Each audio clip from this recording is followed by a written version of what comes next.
Health. I've called numerous people. I'm not the only one in the neighborhood that is up in arms about this. In 2003, he took the siding off the house, and then it sat empty till 2007. And it just disintegrated. Kids were in and out. They were partying all hours of the day and night. They were poking holes into it. There were animals. There were rodents. There were rats. There were mice. There were snakes. There were dogs. There were people sleeping. There were vagrants in the house. It just made it an unsafe neighborhood. And I've written more than one letter to Mr. and Mrs. Claybrook. He told me he would fix my privacy fence when he broke it. We're going on 2 years now. I've heard these things, so he was going to brick up the house. I've heard it over and over and over. I don't believe it. I'm sorry. I just don't.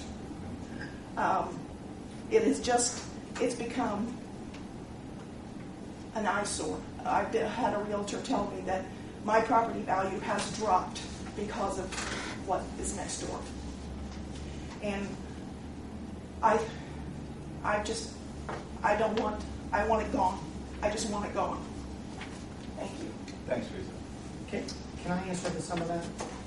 I'll let you have one more shot. Okay. Yes, ma'am. And can you state your name, please? Karen Coors. I live directly, I guess it's the north of the property. And I agree with absolutely everything she has to say. I've lived there for 2 years. When I bought the home, he hasn't been there to do anything at all. It's constantly, you have to live with the weeds up to your waist and all the trash being blown into our yards. The small children, I have chased them out of there. Somebody is going to get hurt in this property, and I have told people over and over and over again that I go over there and personally chase these kids out of there. They all know it's empty. They all know nobody's there. Before he tore half the house away, there was kids, teenagers partying in there all hours of the night, constantly. It's just, the rodents, when the weeds were so high last summer, you could see something moving through the bushes constantly. I didn't have mice when I first moved there. Now there's rats, mice. It's just unhealthy. I am an asthmatic and have a hard enough time. I'm also disabled with my back, but I get out there and keep my yard up for the rest of the neighborhood. And when I have to live with his weeds and being uncontrolled, I don't appreciate it at all. I don't think it's fair. It isn't what I bought into when I bought into the neighborhood. I was told it was under construction. And I'm as fed up with it as she is. Okay. Thank you. Scott, do you have anything to add? I don't think we knew or not. Scott Chastain, Fire Chief, City of Greensburg. Mr. Claybrook, explained, his situation. Evidently, he's giving you a timeline. I don't know if Kathy has that timeline or not. No, she does not. Okay. Because I would say I haven't seen it. Bruce is exactly right. On many occasions, the city did have to go over and clean the property. The building was at one point secured because I myself went and did it at the expense of the city of Greensburg to secure that building because we were concerned, as these residents have expressed, people getting in there. And it was a fact that you could walk down the alley, and if you did this, you could go between the wall studs, and you were in the house. That's just how bad a shape it was. Again, if he's got a timeline, I don't know. I just know that there were many occasions where correspondence were sent, and I believe he attempted to make contact back. Again, at times he was deployed. I don't know what that whole thing was there, but as a property owner, you have a responsibility to maintain the property. If he can't do it himself, there's people in that you can get to do it, whether it's a friend or hire somebody or whatever. He is right in that if he tears the entire building down, the lot pretty well becomes an unbuildable lot without a variance from the BZA. Again, I don't know that it would even be big enough to get too much onto. Talking with the mayor, with what they have gotten tore down. Again, I don't know what he and Kathy have talked about. In order to build back on it, you're supposed to maintain the same foundation. I believe this had like a stone foundation, so as demolition was taking place, there really wasn't a foundation. So I can't sit here and tell you, I would guess you might need to go back to the BZA, or I guess you guys can grant it whatever tonight.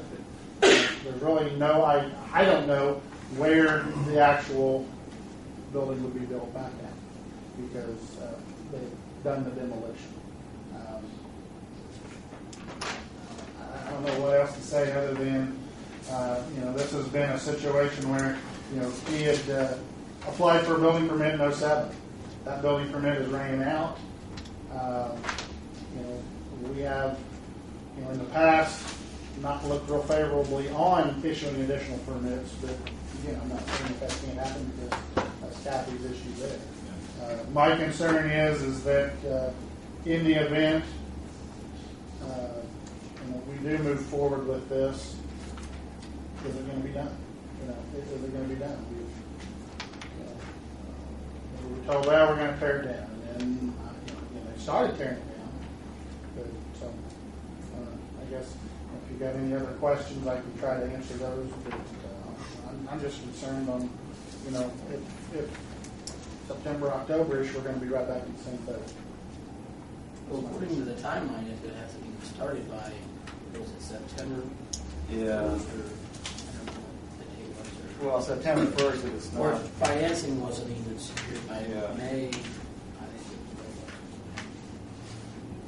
Work started for tear down, not completed on September 1st, not completed on September 1st. And then there was another tear down date if their financing wasn't secured by that date.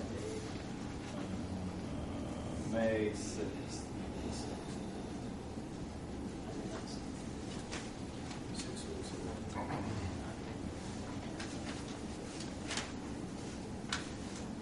Okay, thanks, Gary. Kurt? Yeah, Gary. Maybe we resolve this. I think this gentleman doesn't want to tear the rest of the house down because he does lose the ability to rebuild on that spot with the foundation the way it is. Now, he probably didn't know, and back years ago, you did build homes on rock foundations. And I'd have to ask Councilor Court about this, but I can check into what our zoning rules are. But I think the spirit of that law is built back on the same foundation. But if it's a rock foundation, why can't you take that footprint and build back on that same footprint if that's what he wants to do?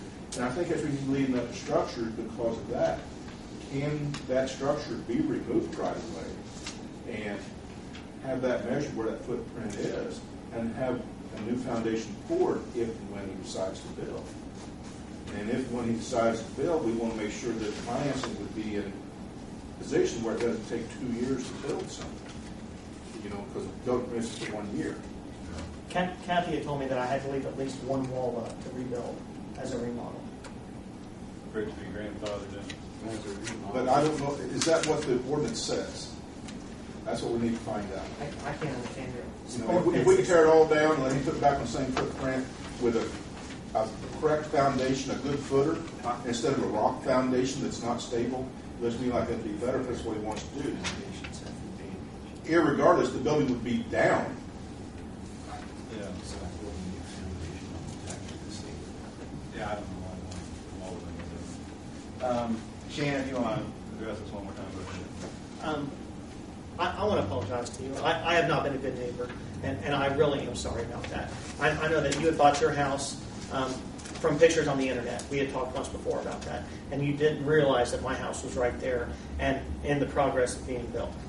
So I want to apologize to you profusely for not living up to my part of being a neighbor. And you also, ma'am. I'm sorry that your fence got tore down. I know that while we were doing it, I asked you if you want